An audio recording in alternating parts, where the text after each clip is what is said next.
Yeah, I have finally figured out that it is not worth it to try to live anyone else's story other than mine. The grass truly is not greener on the other side. I've tried it. I've tried patterning my life after people that I really care about and admire, hoping to see or have the same happiness and joy that they have. But what brings them happiness and joy and fulfillment is not the same, because it's not the same for me as it is for them. So I can succeed in the exact same way and it means nothing to me because it's not for me. I can only be me. And I'm all about celebrating and even emulating the patterns, habits, character traits in people that are good and wise and healthy and fruitful.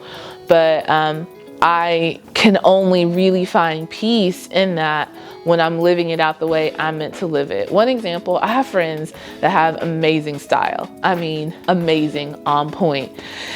And I can never, if I try to dress like them, I fail completely and I feel completely uncomfortable.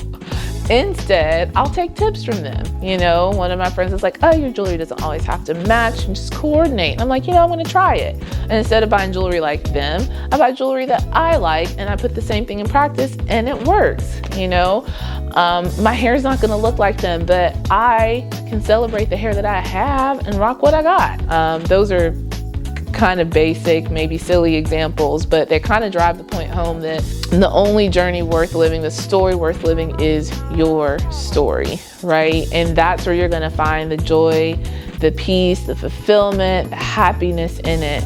And sure, there are different points of our lives that are going to look similar to other people's, but I've kind of found myself recently actually in this space where I know that there are certain things in life that we all have to experience. There's points in growing up, realizing that the world is bigger than you, learning to be selfless, really discovering what you're meant for. Everyone has their coming of age story, and there are certain things in the process that everyone goes through.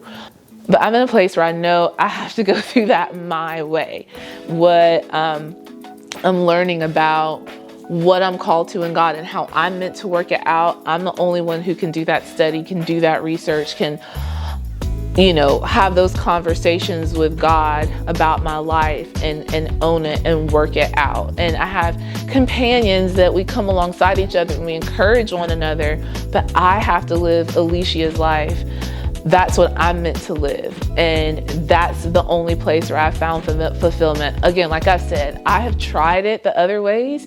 They don't work. The only way that works is for me, living out what I'm called to do. And so what that has done for me though is I've found so much purpose. And I guess that's the other thing with this is when you're owning your journey, be open to growing. I feel like it's important for us as women to know that there's so much more to us than what we see.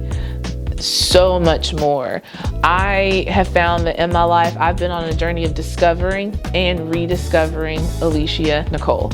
So what is that step for you? What is that thing you've been putting off and thinking, I can't, it's not time, I'm not ready, or is this really me? Explore it, because there's so much more to you than what meets the eye.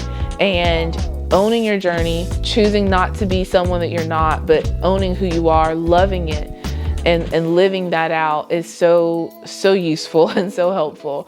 Even when it comes to your own personality. I always wanted to be funny, but I didn't think I was. And then I was just like, I'm just gonna be me. I'm gonna be always honest. I've tried putting on airs and pretending to be, like shy or being shy out of fear of rejection or not speaking out because I'm afraid that someone's gonna hurt my feelings. I'm just gonna be kind and be open. I'm gonna be me. And then I found my friends being like, girl, yeah, you are funny. Or I really love how honest you are. You're just always gonna be completely honest. And I thought those are things that were gonna be turnoffs. But when I was like, I can only be how I am and grow in that, polished, mature, not just like if I have some terrible thing where I'm a chronic, I can't think of anything really good that would make sense right now.